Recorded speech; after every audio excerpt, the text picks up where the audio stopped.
Romanos capítulo 12, versículos 1 a 5, Paulo escreveu o seguinte: Rogo-vos, pois, irmãos, pelas misericórdias de Deus, que apresenteis o vosso corpo por sacrifício vivo, santo e agradável a Deus, que é o vosso culto racional. E não vos conformeis com este século, mas transformai-vos pela renovação da vossa mente, para que experimenteis qual seja a boa, agradável e perfeita vontade de Deus. Porque pela graça que me foi dada, digo a cada um dentre vós, que não pense de si mesmo além do que convém, antes pense com moderação, segundo a medida da fé que Deus repartiu a cada um. Porque assim como num só corpo temos muitos membros, mas nem todos os membros têm a mesma função, assim também nós, conquanto muitos, somos um só corpo em Cristo e membros uns dos outros. Amém? O Senhor abençoe essa palavra e abençoe a nossa mente para recebê-la com revelação nessa noite. A carta de Paulo aos Romanos é um dos escritos mais importantes que nós temos. É uma carta profundamente teológica. O apóstolo Paulo, que desejava ver essa igreja, não foi ele quem a plantou, uma igreja que estava na cidade mais importante da sua época no mundo, Roma, capital de um império que dominava toda a terra.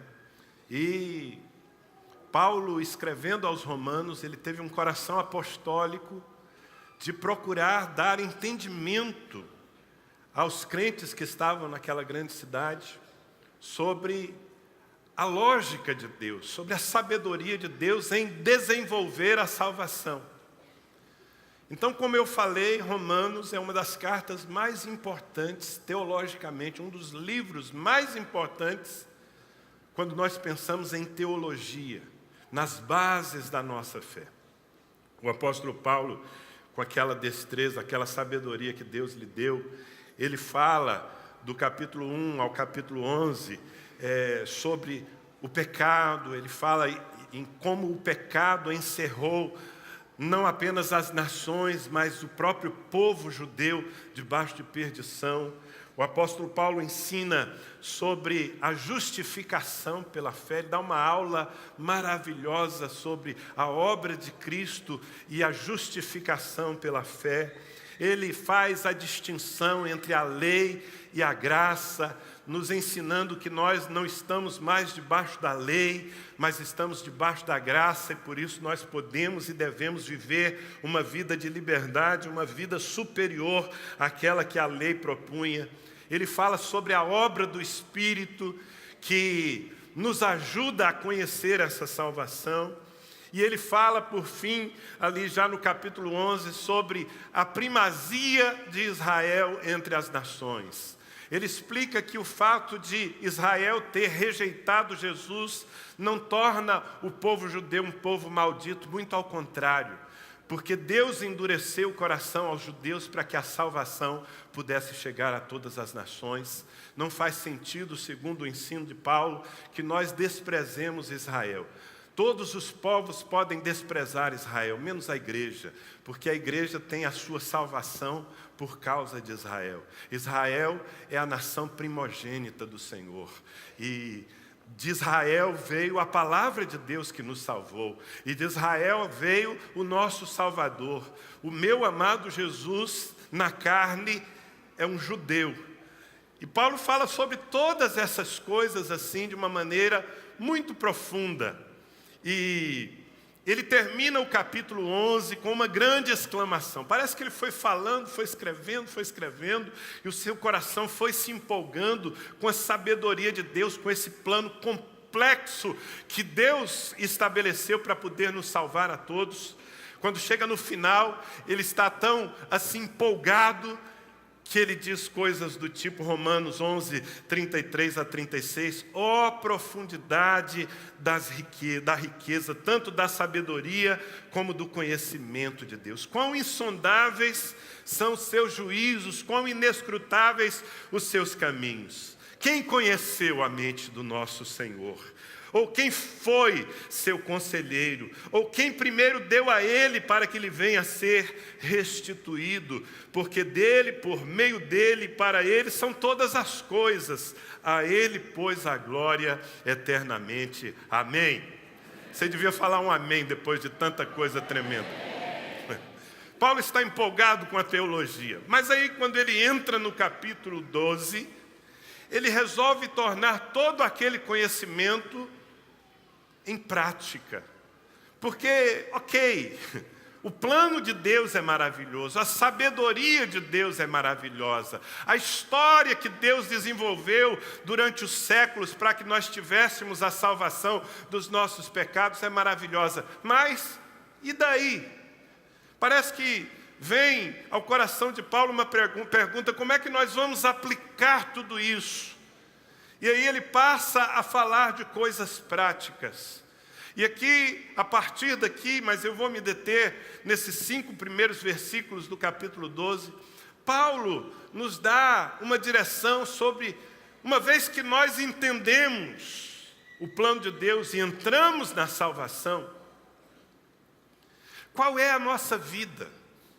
O que é a vida cristã normal? É sobre isso que eu quero conversar com vocês nessa noite. A vida cristã normal. E quando eu falo normal, não entenda sinônimo de comum. Normal tem a ver com uma vida que está debaixo de uma norma, de um padrão, de uma referência, que não se vive de qualquer maneira. Há uma vida cristã normal. E nesses 5 versículos, o apóstolo Paulo nos fala disso. E eu vou procurar de uma forma didática aqui, para que você guarde no seu coração e pratique, traduzir esses elementos da vida cristã normal em 5 palavras.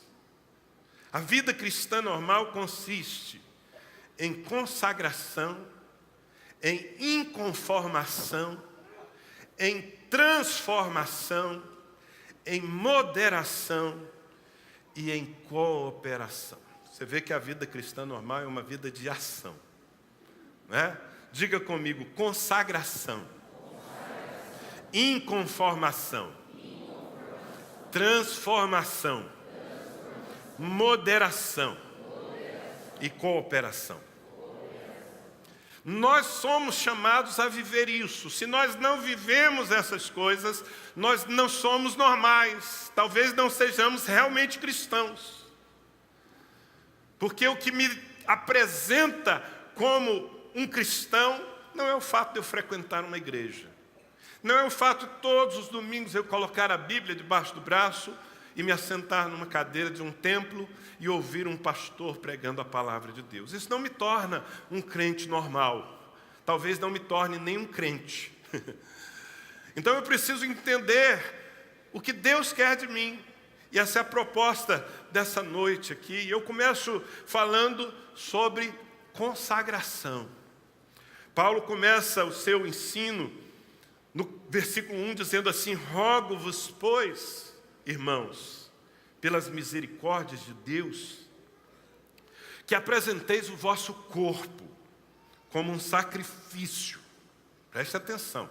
Que apresenteis o vosso corpo como um sacrifício vivo, santo e agradável a Deus, que é o vosso culto racional. Paulo está falando de consagração, de dedicação, de separação. Paulo está falando de oferta de nós mesmos o tempo todo para o Senhor. Isso é consagração. Nós fomos chamados à consagração. Ele está querendo usar aqui uma imagem que, embora não fosse comum para os romanos, mas é comum nas religiões, que é a imagem do altar. Paulo está trazendo a realidade do altar, onde no Antigo Testamento, com constância, as pessoas ofereciam sacrifícios a Deus. O que acontecia? Normalmente, um animalzinho era imolado, seu sangue era derramado e ele morria para ser uma oferta diante de Deus. Aquilo fazia parte do culto. Mas agora o apóstolo está dizendo que mudou o esquema. Ele está dizendo que o sacrifício não é mais de animais, até porque o sacrifício de sangue foi cumprido de uma vez por todas por Jesus Cristo. Ninguém mais precisa morrer e derramar o seu sangue, porque de uma vez por todas Jesus o fez por todos nós. Mas o sacrifício continua, e Paulo está dizendo: o sacrifício sou eu, o sacrifício é você. Não mais um sacrifício morto, um sacrifício vivo, santo e agradável. O que é o sacrifício? O sacrifício é uma oferta. Paulo está dizendo que a vida cristã normal é uma vida de oferta. E ele se refere especificamente ao nosso corpo. Que apresenteis o vosso corpo como um sacrifício vivo, santo e agradável a Deus. Aqui existem algumas verdades que nós precisamos entender. A ideia da consagração, meus irmãos, é que nós sejamos, preste atenção, um culto, eu e você, que nós sejamos um culto ininterrupto na presença do Senhor. Nós usamos a expressão, eu estou indo ao culto, não está errada. Nós estamos aqui num culto coletivo. Desde as 7 da noite, nós começamos um culto ao Senhor. É por isso que eu elogiei aquele jovenzinho que teve a liberdade de se aproximar mais daqui da plataforma que a gente chama de altar, mas a verdade é que todo esse lugar é um altar, para adorar, porque o culto é algo que nós oferecemos a Deus. Então não está errado você dizer, eu vou ao culto, eu saí do culto, quando você se refere a um ajuntamento em que o propósito é honrar ao Senhor. Mas a vontade de Deus não é que nós simplesmente frequentemos cultos. A vontade de Deus é que nós sejamos um culto que nunca termina. Eu acho que você não está entendendo. Eu estou falando de um culto que nunca termina.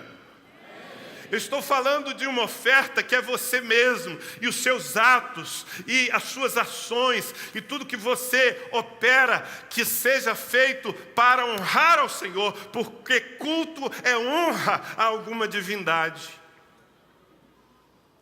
Isso é bem diferente do que boa parte de nós concebe. Nós achamos que a vida cristã, ela pode ser departamentalizada. Bem, agora eu vou fazer algo que é sagrado, eu vou orar. Agora eu vou adorar, isso é sagrado. Agora eu vou dar uma pausa, eu vou entrar na minha vida secular, porque agora eu vou trabalhar. E isso não é sagrado. Isso, na verdade, esse tipo de entendimento é falta de revelação da palavra. Porque a vida cristã normal é uma vida em que, esteja eu onde estiver, a qualquer momento, eu sou um sacrifício vivo honrando ao Senhor. Significa que amanhã, segunda-feira, quantos aqui gostam da segunda-feira? Graças a Deus, você é uma pessoa curada, né? Abençoada. A maioria das pessoas não gostam muito da segunda-feira, porque a segunda-feira vem depois do fim de semana, ainda mais uma como essa, né? Depois de um feriadão. Você olha para a segunda-feira assim, com uma cara de desânimo, falando assim, vai começar tudo de novo. Você se lembra daquele ambiente de trabalho, que às vezes é hostil, daquele chefe. Mas se você tiver uma revelação, se você entender o que Deus quer lhe falar, você vai sair daqui para viver a melhor segunda-feira da sua vida. Por quê? Porque você vai estar, desde o momento em que você acordar, cultuando ao Senhor. Você vai estar honrando ao Senhor lá naquele ambiente de trabalho, lá naquela escola, lá no meio da sua família, que não é essas mil maravilhas ainda, mas ainda assim, porque você tem consciência de que é um culto, você está se oferecendo a Deus e as suas atitudes passam a ser determinadas por esse propósito. Quem está me entendendo?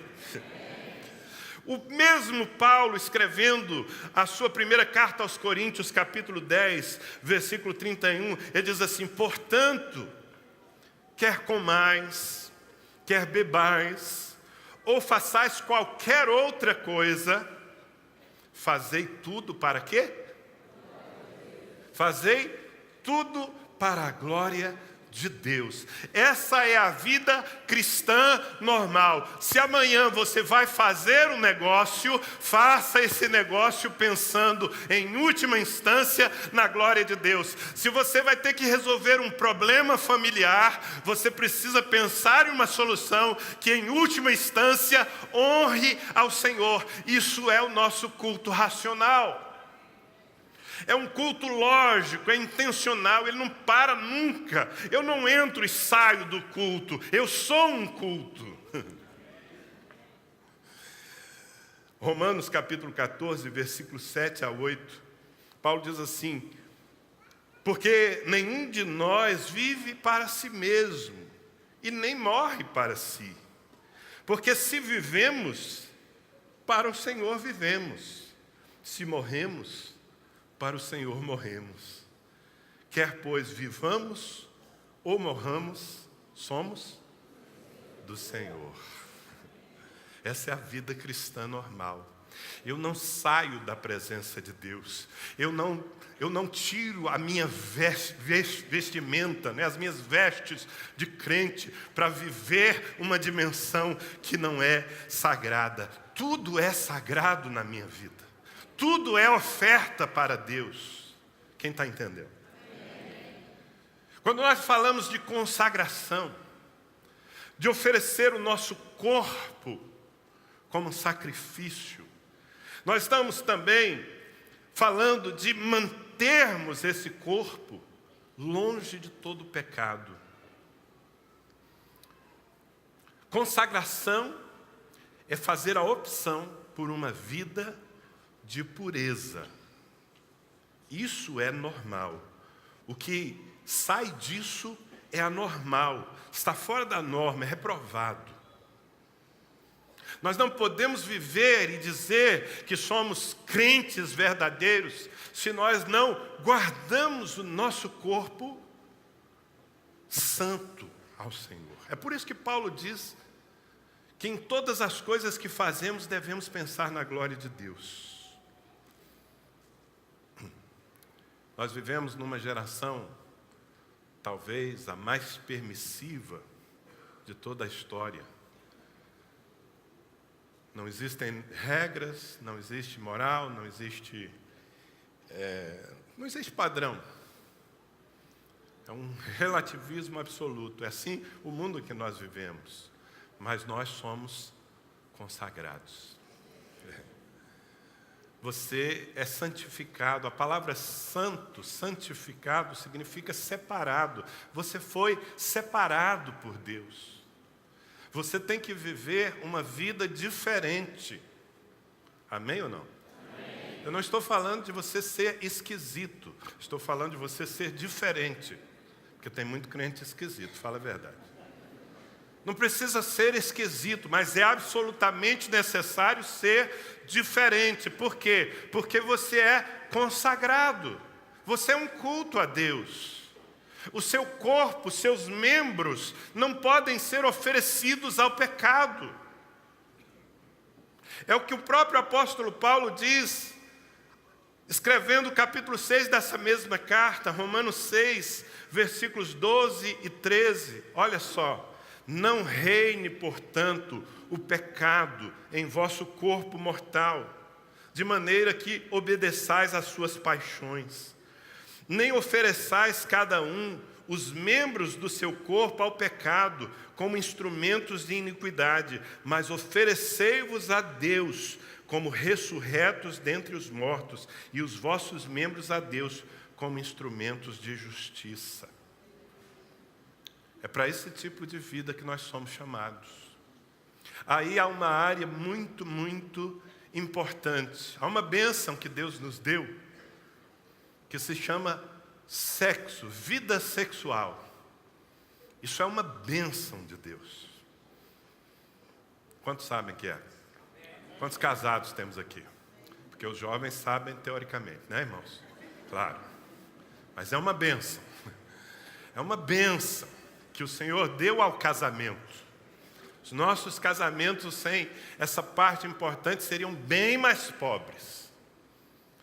Mas quando Deus deu essa bênção, Ele estabeleceu um normal.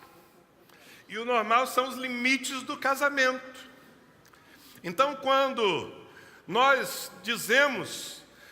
ensinamos que o jovem, ou o adulto, ou o casado não pode se contaminar com nenhum tipo de relação sexual fora do casamento, nós estamos só falando do que é normal. De vez em quando eu tenho que enfrentar essa situação. Um jovem saiu da igreja. E por que ele saiu? Não, porque ele acha que aqui nessa igreja as coisas são muito radicais.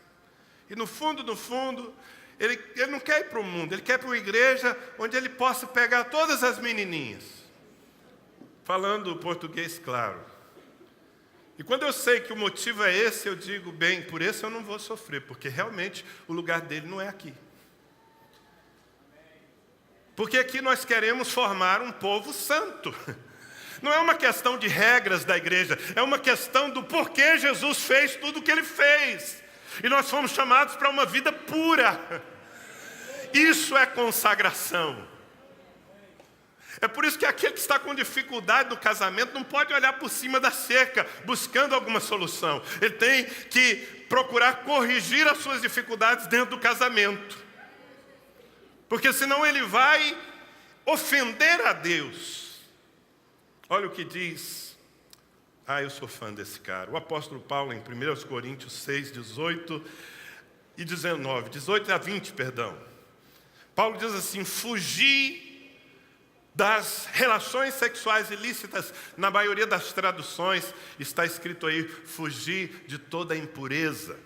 Mas a palavra traduzida como impureza é a palavra grega porneia. E porneia significa todo tipo de relação sexual ilícita, ou seja, fora do casamento. A fornicação, que é uma relação sexual entre duas pessoas solteiras, é porneia. O adultério, que é a relação sexual de uma pessoa casada fora do casamento, isso é adultério, isso é porneia. O homossexualismo, isso é porneia, porque realmente não é possível viver o homossexualismo dentro do casamento. Não existe casamento gay. Diante de Deus, não. E o que a palavra de Deus nos diz é que nós temos que fugir. Isso é uma vida de consagração. Viu que nós somos diferentes? Somos ou não somos? Eu queria ouvir um amém mais seguro da igreja. Qualquer outro pecado que uma pessoa cometa, qualquer outro pecado que uma pessoa cometer é fora do corpo, mas aquele que pratica a imoralidade, porneia, peca contra o seu próprio corpo. Acaso não sabeis que o vosso corpo é santuário do Espírito Santo que está em vós? O qual tendes da parte de Deus e que não sois de vós mesmos, você não se pertence mais, porque fostes comprados por preço. Agora, pois, glorificai a Deus no vosso corpo. Amém? Isso é consagração. Isso é o normal, meus irmãos. Nós não estamos pedindo que as pessoas vivam dentro de, assim, um absurdo. Nós estamos falando do que é normal. A consagração também se expressa em dedicarmos as nossas forças, não apenas evitarmos que o nosso corpo se torne instrumento de qualquer pecado. A violência, eu poderia falar da violência, é usar o meu corpo para pecar, para ofender a Deus. E assim eu estou quebrando a minha consagração. Eu não posso ser uma pessoa violenta. Mas é também, de uma outra ótica positiva, oferecer as minhas forças, as minhas capacidades, as minhas habilidades, o que eu posso fazer com o meu corpo, com a minha boca, com os meus olhos, com minhas mãos, com os meus pés, o que eu posso fazer para glorificar a Deus. Então, quando você, depois de um dia intenso de trabalho, chega em casa, toma um banho, cansado, mas ainda assim você pega a sua Bíblia e você sai de carro, de ônibus e vai a uma célula ministrar a palavra aos seus discípulos, você está glorificando a Deus no seu corpo.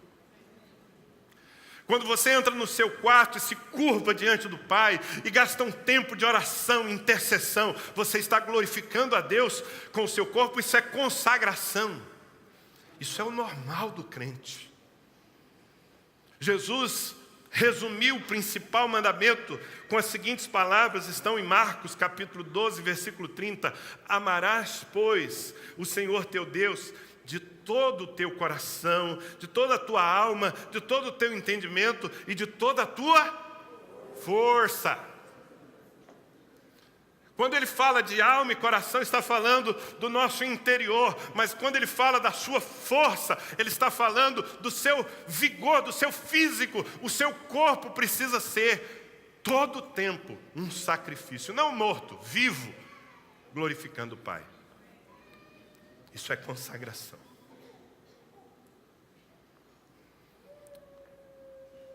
E esse culto não pode ser interrompido. E se nós vivermos nessa perspectiva, certamente nós vamos ter atitudes completamente diferentes. Porque boa parte dos crentes parece que veste uma roupa para ser crente durante algumas horas da semana. E depois tira essa roupa para viver como um homem qualquer. Isso é anormal. Porque nós somos filhos de Deus todo o tempo, estejamos no lugar que nós chamamos templo, ou estejamos lá nos lugares mais tenebrosos da terra, ainda assim, eu estou sendo oferecido como uma oferta, mas essa oferta tem que ser santa e agradável a Deus. E como é que eu faço isso? Paulo diz, você precisa ter a intenção, esse é o seu culto racional. Não é emocional, é racional. Você tem que todos os dias decidir. Amanhã, quando você acordar, quando você se levantar, antes de pensar, eu tenho que resolver aquelas coisas, pense melhor sobre o seu dia e diga, uau, começou o meu culto. Eu passarei as próximas horas, até dormir de novo, glorificando ao meu Deus. Me oferecendo ao Senhor. Alô? Quantos gostam desse estilo de vida? Tem um preço, obviamente, tem um preço, mas esse é o estilo de vida mais elevado que os homens podem escolher. A vida cristã normal é isso. O que está abaixo disso é religião. E a religião não fala ao coração de Deus, e a religião talvez nos desvie do céu. Ele quer que você seja mais do que um religioso. Amém? Bom, eu gastei mais tempo com essa parte porque eu programei assim, eu achei importante ir um pouco mais fundo nisso, consagração. Mas a vida cristã normal também, ela é determinada pela nossa inconformação. Inconformação.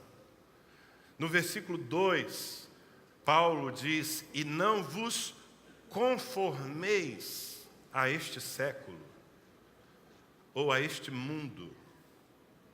Não entre na forma do mundo. A vida cristã normal não é uma vida onde nós nos misturamos com o mundo, não é possível isso.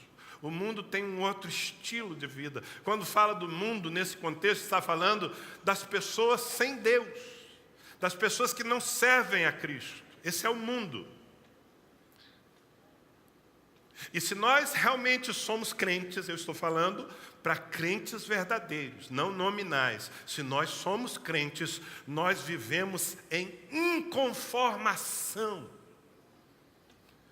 Inconformação se expressa, meu querido, em forma de resistência. Eu resisto a essa mentalidade que o mundo quer impor sobre mim. Eu coloco o pé na porta e eu digo, não. Eu policio a minha mente, eu digo, eu não me conformo com esses valores, que são os valores da maioria. Mas eles não servem para mim, eles não servem para a minha casa, eles não servem para o meu negócio. Por quê? Porque eu sou filho de Deus. E os filhos de Deus seguiam pela palavra de Deus, sim ou não? Então, inconformação é resistência. Inconformação é uma inadequação. Eu não estou confortável nesse mundo. Você está confortável nesse mundo? Eu não sei como você reage, mas assim é muito constante isso. Eu coloco a cara na janela e olho para fora, para o mundo. Pode ser através da televisão, pode ser através das notícias, pode ser através das cenas que eu vejo nas ruas. Eu me sinto tão agredido, que muitas vezes a minha reação imediata é dizer, Jesus, volta logo, eu não aguento mais esse mundo. Eu não aguento mais ver essas coisas. Eu não aguento mais ver essa imoralidade. Eu não aguento mais ver essa violência. Eu não aguento mais ver esse desdém pelo ser humano. Eu me sinto agredido, eu não estou bem aqui, Senhor. É por isso que os verdadeiros cristãos, eles vivem dizendo, Maranata, vem Jesus. Porque eles não conseguem olhar para o estilo de vida corrente da maioria e dizer, está tudo bem. Porque se você olha para fora e vê tudo que você vê e você acha, não, é normal, é assim mesmo. Desculpa, talvez você não se converteu ainda. Estou falando sério. Inconformismo não serve para mim. Sabe, amados, eu não estou aqui pregando sobre intolerância. Não tem a ver com os outros. Ninguém torça a minha palavra aqui e diga que eu estou pregando algum tipo de intolerância. Não, é em relação a mim, não é em relação aos outros. Não vos conformeis, é com relação à sua própria vida. Eu não me conformo. Nós chegamos num ponto em que nós temos que fazer campanha por coisas tão óbvias. A gente tem que agora escrever cartazes e colocar na internet dizendo que menino nasce menino e menina nasce menina. Que absurdo que chegamos. Esse é o nosso mundo. O nosso mundo já tem crianças nascendo onde o pai é a mãe e a mãe é o pai.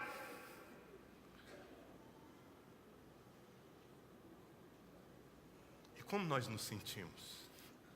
E como nós nos portamos em relação a isso tudo? Bem, se somos crentes mesmo, nós reagimos com inconformismo. Isso não vai entrar na minha cabeça, isso não vai entrar na minha família, não vai entrar na minha ética. Todo mundo pode fazer, bem, eu não tenho como controlar as outras pessoas, mas eu tenho como controlar as minhas escolhas e a minha fé. E a minha fé está na palavra de Deus, que é eterna, nunca passará. Não segue nenhuma moda, nenhum estilo de vida cultural. Alô? O verdadeiro cristão se inconforma, se desconforta e muitas vezes ele se manifesta. Eu creio que a gente precisa ter sabedoria, porque nós não devemos ser especialmente a igreja que aponta o pecado.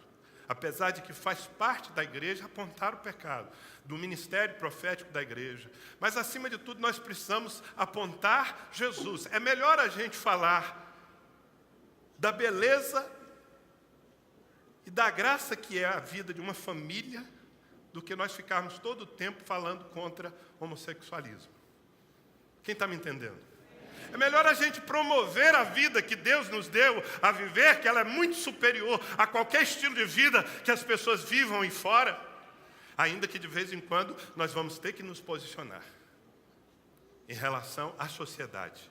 Mas aqui Paulo está falando de mim mesmo. Se eu quero ser um crente normal, eu tenho que me posicionar em relação ao mundo. Isso está em toda a Bíblia. Tiago, escrevendo a sua carta, capítulo 4, versículo 4, ele diz assim: infiéis, não compreendeis que a amizade do mundo é inimiga de Deus? Aquele, pois, que quiser ser amigo do mundo, constitui-se inimigo de Deus. É simples assim. Tiago está falando, a vida cristã normal não admite uma amizade com o mundo. Não está falando de pessoas, está falando com um estilo de vida. Não dá para ser amiguinho daquilo que o mundo propõe.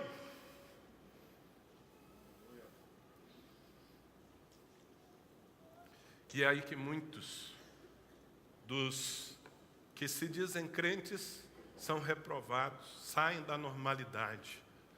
Porque eles, na verdade, eles não querem ser radicais, então eles não se posicionam. E eles acham até engraçadinho e até, de certa forma, inocente certas coisas. Não há nada inocente no mundo, irmãos. O mundo jaz no maligno, disse o Senhor. Na primeira carta de João, capítulo 2, versículos 15 a 17, ele é muito direto.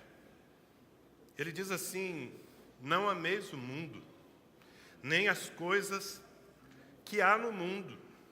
Se alguém amar o mundo, o amor do Pai não está nele. Percebe? Que não dá para ficar lá e cá. Você tem que se posicionar para ser um crente de verdade. Porque tudo o que há no mundo, a concupiscência da carne, concupiscência, essa palavra estranha que você lê na sua Bíblia, de vez em quando, pode ser traduzida como desejo, tá? O desejo da carne, o desejo dos olhos, a soberba da vida, não procede do Pai, mas procede do mundo. Ora, o mundo passa, bem como a sua concupiscência, o seu desejo. Mas aquele, porém, que faz a vontade de Deus permanece para sempre. Você vai viver pelo mundo ou pela vontade de Deus? Então diga comigo, inconformação. A vida cristã normal também é uma vida de transformação. Transformação constante. Constante mudança. Constante aperfeiçoamento. Constante conversão. A gente não se converte uma vez. Sabia disso? Tem gente que fala assim, não, eu já me converti, tem 5 anos. Agora posso relaxar. Não, não pode relaxar. Você não pode relaxar, porque você tem que se converter todos os dias. É o que Paulo está dizendo aí, na segunda parte do versículo 2. Mas transformai-vos pela renovação da vossa mente, para que experimenteis qual seja a boa, agradável e perfeita vontade de Deus. Transformai-vos. A vida cristã normal é uma vida de progresso. Mas progresso para quê? Para ter mais dinheiro? Para ter o carro do ano? Bom, pode fazer parte assim do que vem, assim de bônus, mas não é esse o propósito. O progresso da vida cristã é na direção de Cristo. Desde o dia em que nós recebemos Jesus como nosso Senhor e Salvador, ou seja, que nós nos convertemos a Ele, deve ter começado um processo em nós, que a Bíblia chama, meus irmãos, de santificação. A santificação é o meu aperfeiçoamento em Cristo. A santificação é a obra que o Espírito Santo faz em mim por meio da palavra e que vai me transformando a cada dia em uma pessoa mais parecida com um modelo, que é Cristo. Isso é o normal. O normal da vida cristã é que quanto mais o tempo passa, mais parecido com Jesus você fica. Então, se você não está crescendo na sua fé, no seu testemunho, no seu conhecimento, na sua paixão por Deus, na sua paixão pelas pessoas. Se você não está crescendo, se você estagnou, ou até mesmo se você regrediu, um dia você foi muito mais espiritual do que é hoje, você está vivendo uma anormalidade. Precisa ser resolvido isso rapidamente, porque a Bíblia diz que nós somos transformados todo o tempo. Aliás, é uma decisão que nós fazemos. E se não vivemos isso, não nos iludamos. O escritor da carta aos Hebreus, capítulo 12, versículo 14, ele diz: segui a paz com todos e a santificação, sem a qual ninguém verá o Senhor. Se você não está se santificando, se você não está sendo transformado pela renovação da sua mente, você nunca vai ver a Deus. Você pode ficar na igreja o resto da vida.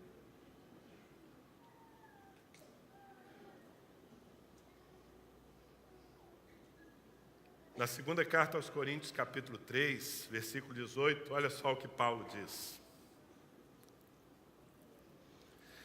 E todos nós, quantos de nós? Fala para o seu vizinho, então é contigo também. Não é para o pastor, isso aí. Só para ele, não. Isso é para todos nós. E todos nós, com o rosto desvendado, sem máscara, ok?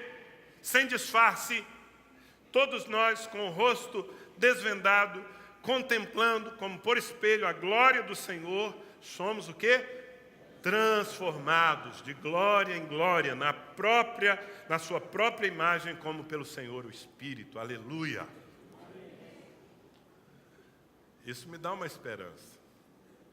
Sabe qual é a esperança? É que amanhã você vai estar melhor. Será que vai?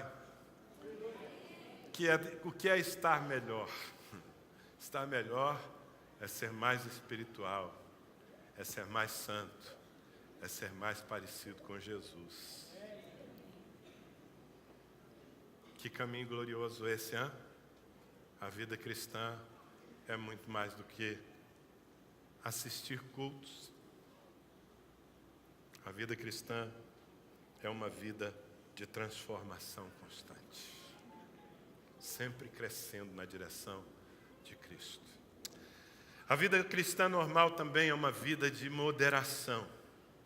No versículo 3, que nós lemos, Paulo diz: porque pela graça, gente, a graça, tudo é pela graça. O que você tem, o que você é, o que você terá pela eternidade, tudo é pela graça, amém?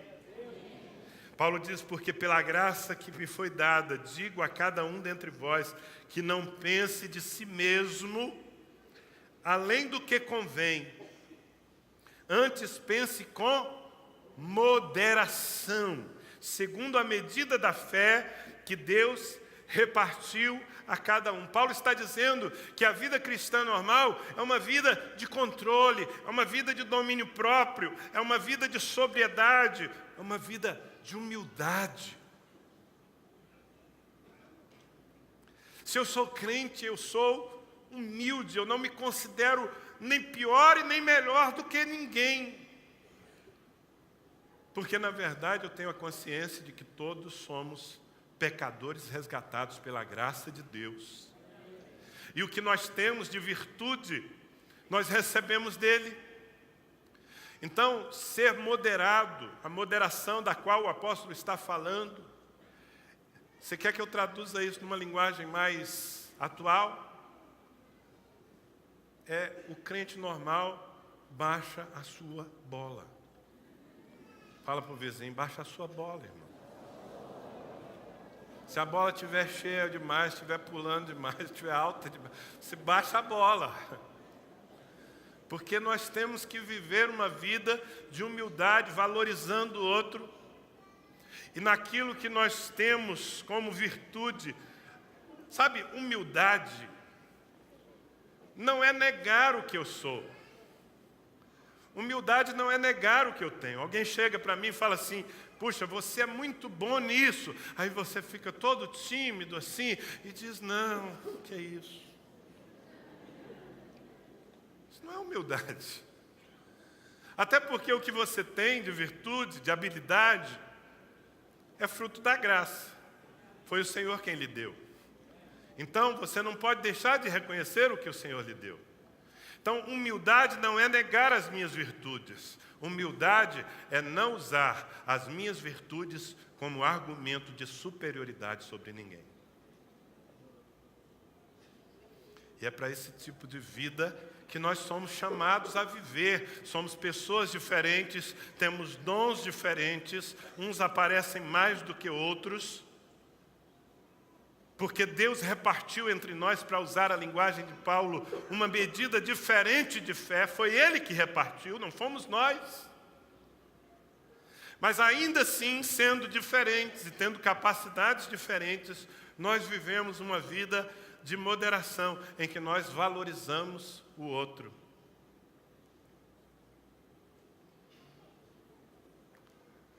E vivendo assim, nós cumprimos a vontade de Deus.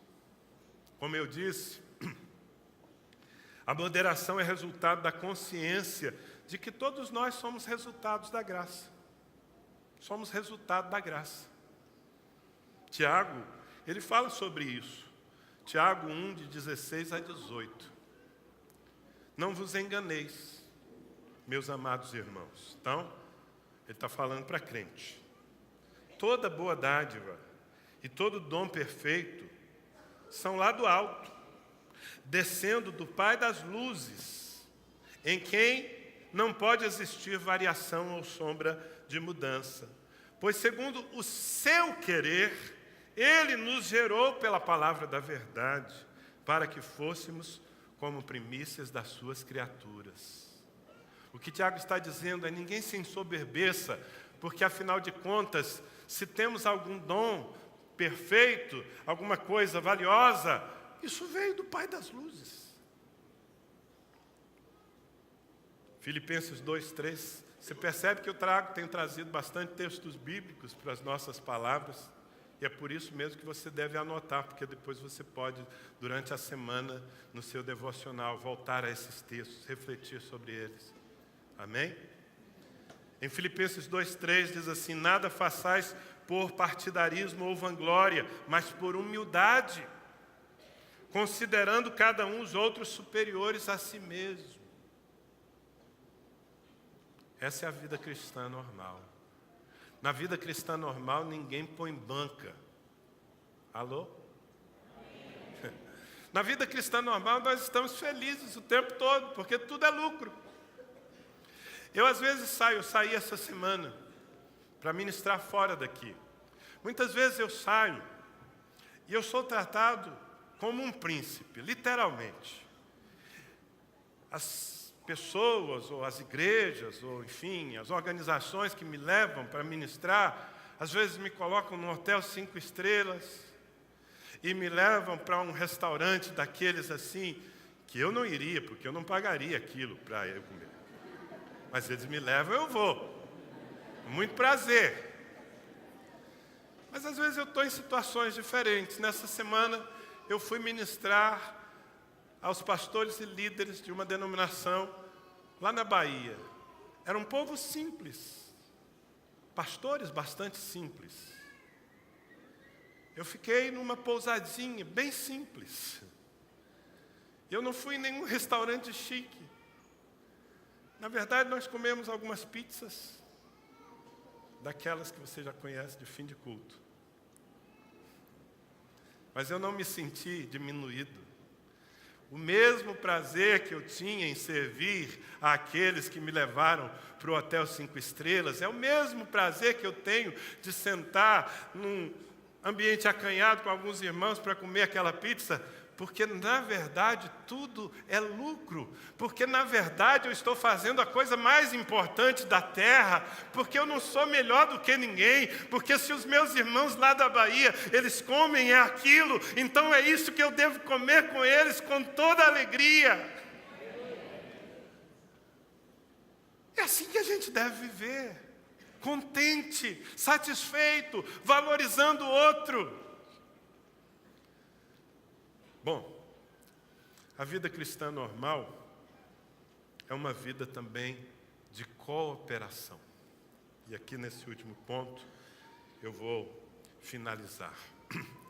Cooperação. Os dois últimos versículos,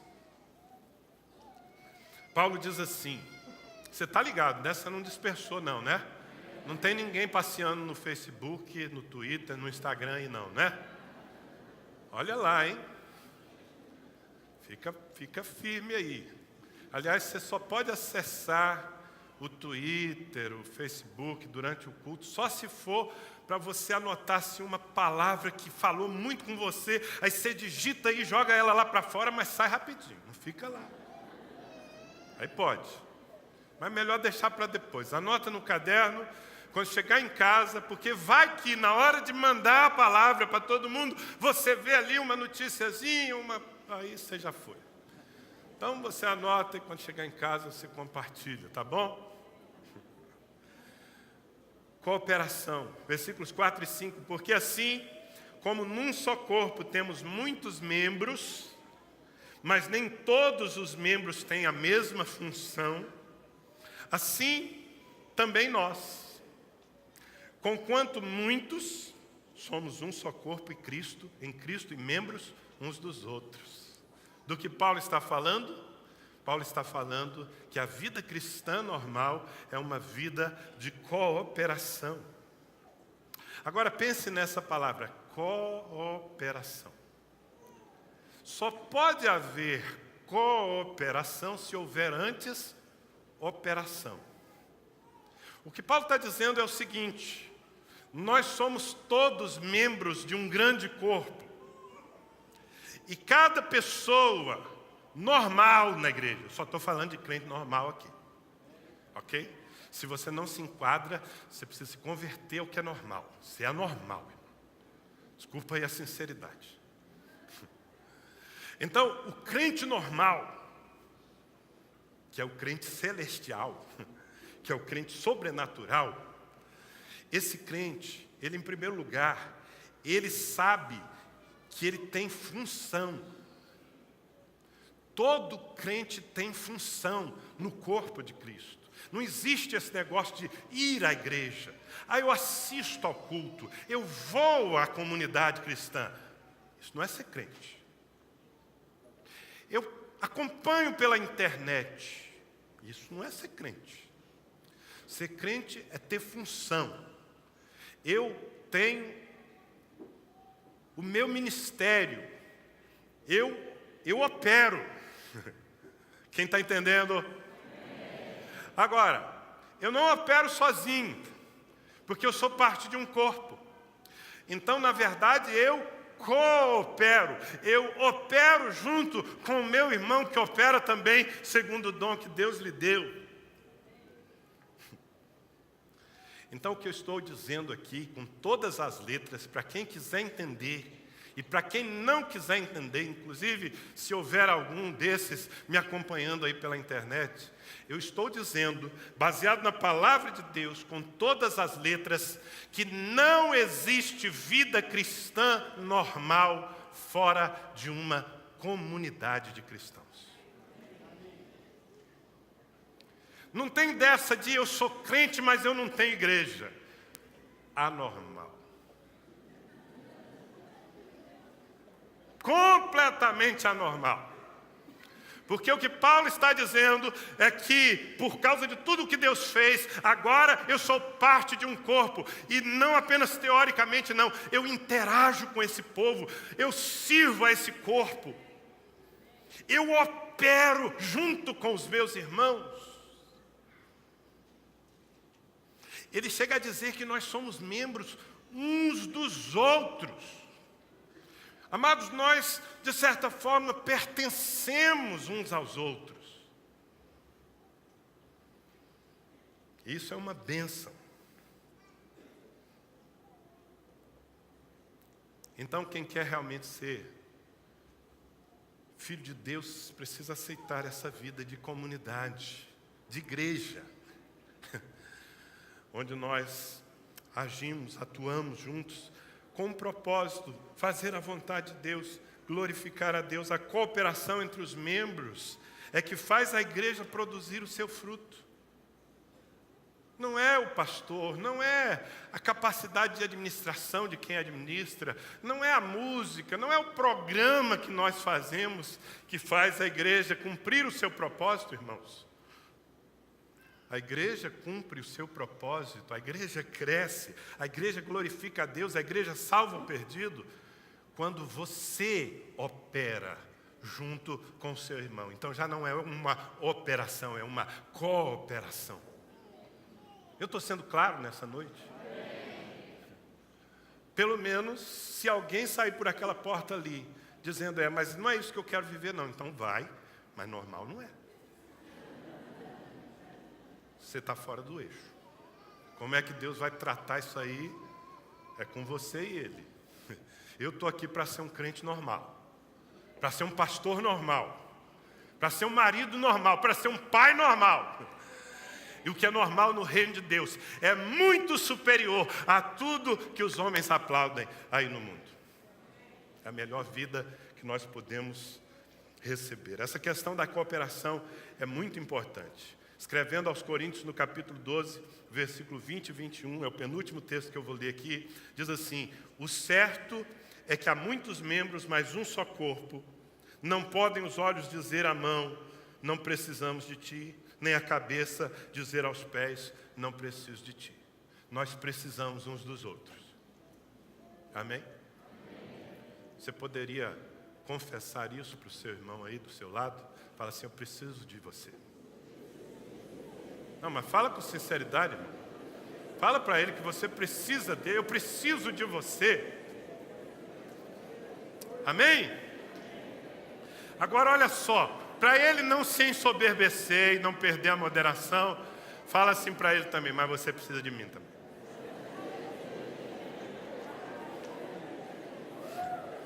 Então baixa a bola porque você também precisa de mim. Eu não posso ser aperfeiçoado sem você. Eu não posso produzir tudo o que Deus espera sem você. Eu preciso de jovenzinhos que venham aqui para frente durante o culto, sem que ninguém peça, para adorar a Deus, porque isso me inspira e isso faz com que o culto seja mais intenso. Eu preciso de pessoas que estejam recebendo quem está chegando ali, porque eu não posso fazer isso enquanto eu prego. Nós precisamos uns dos outros, e essa é a vida cristã. O último texto que eu quero ler, diga aleluia. Obrigado. Eu creio de todo o meu coração que esse aleluia não é ufa, finalmente. Esse aleluia significa graças a Deus pela sua palavra hoje. Eu sabia disso. Efésios capítulo 4, versículos 15 e 16. Eu amo esse capítulo. Eu não sei se é pecado ter textos prediletos na Bíblia, mas eu tenho os meus. E o capítulo 4 de Efésios é um dos meus prediletos.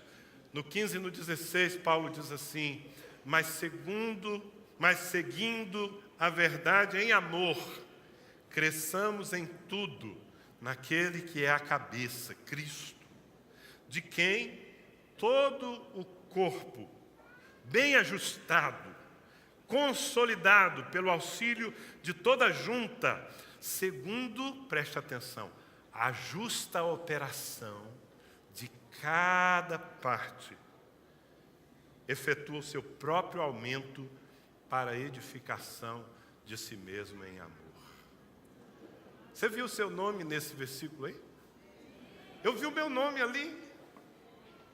Olha, o meu nome está bem aqui, ó. Vê se vocês conseguem ler. Cada parte sou eu. É você? Você é uma parte? Então eu vou ler de novo esse versículo. Quando falar assim, cada parte, você fala presente. Então vai lá. De quem todo o corpo, bem ajustado e consolidado pelo auxílio de toda a junta, segundo a justa operação de cada parte, esse corpo produz o seu próprio aumento para a edificação de si mesmo em amor. Oh, essa é a igreja! Quando cada parte, quando cada um opera, funciona, a igreja cresce, o nome do rei é glorificado, as nações conhecem a sabedoria de Deus e a salvação. E tudo isso é feito em amor. Não é por lei, não é por medo, não é por pressão, é porque todos nós fomos amados no último. E como somos amados, nós andamos em amor. Essa é a vida cristã normal. Ó profundidade da sabedoria, tanto do conhecimento. Quem conheceu a mente do nosso Senhor? Quem foi seu conselheiro? Quem primeiro deu a Ele e depois recebeu? Porque dele, por Ele, para Ele, são todas as coisas. Glória, pois, a Ele, eternamente. Amém? Fique em pé. Põe a última tela aqui, já está, né? Diga comigo, consagração, transformação, inconformação, moderação, cooperação. Agora você sabe o que é a vida cristã normal. Vive essa vida, porque foi para isso que Jesus morreu naquela cruz. Amém?